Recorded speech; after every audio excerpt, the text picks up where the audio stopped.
stones may break my bones, but words will never hurt me. We all remember that saying, right? I remember saying it when I was a little girl, when I would be teased by my brother or a neighbor kid. It was a defense for when someone would call you names or say bad things about you. But is that true? Can words never hurt you? In the media lately, we've heard a lot of bad words about people who are either in a political position or running for those positions. We also refer to this as mudslinging. People are spending tons of money to get messages out about their opponent as being the worst person to vote for, and that they themselves would be the best candidate that you should vote for. I personally have never liked this about politics. And I find it appalling what candidates and interest groups are spending to throw mud at one another.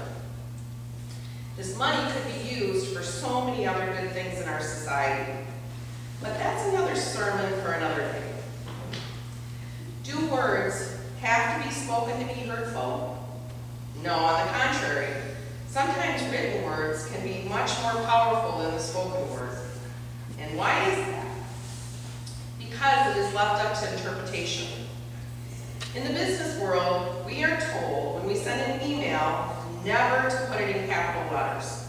If you do that, it means you're yelling at someone. Now, would we all know that? Not necessarily. In recent weeks, the news has heightened our awareness to cyberbullying. Bullying taking place through text messages, emails, and on Facebook. The same type of bullying that has led to way too many teen suicides across the country this past year. Schools are revisiting their anti-bullying programs and trying to figure out how to keep their children safe.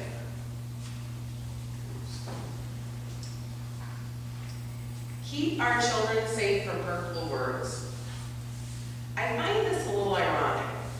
We go to school to learn how to read and write, and kids are using what they are learning to hurt others.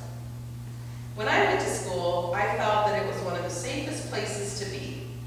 Sure, there were kids that I was a little afraid of, but I never felt unsafe or scared to go to school. So now you're thinking to yourself, why are we talking about sticks and stones and words that can hurt? What does this have to do with our lessons today? In Paul's letter to Timothy, we hear Paul telling Timothy to remind people of the following. The saying is sure, if we have died with him, we will also live with him. If we endure, we will also reign with him. If we deny him, he will deny us. If we are faithless, he remains faithful, for he cannot deny himself. He also wants Timothy to warn them before God to avoid wrangling over words, not to get hung up on necessary words, words that can hurt and ruin others.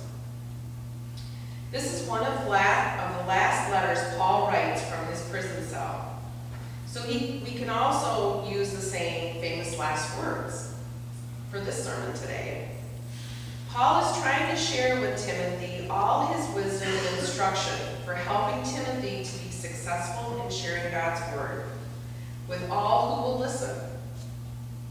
He is reminding him of the qualities necessary to be a faithful minister of Jesus Christ. Timothy should remember his call and use his gifts with boldness, keep to the truth, prepare others to follow him in the ministry, be disciplined and ready to endure suffering, and keep his eyes and mind focused on Christ. So how can we focus on Jesus? How can we stop the words that hurt from doing more damage? Parents and grandparents, I urge you all to show your children and grandchildren the right way to use your words. Use them for good, not evil. Children learn most of what they know by watching others. If you gossip or talk badly about someone, our children will pick up on this and do the same. I have been guilty of this as well and have hurt people with rumors that were not true, and I am very sorry for that. Tell your children before they tease someone, they should get to know them first.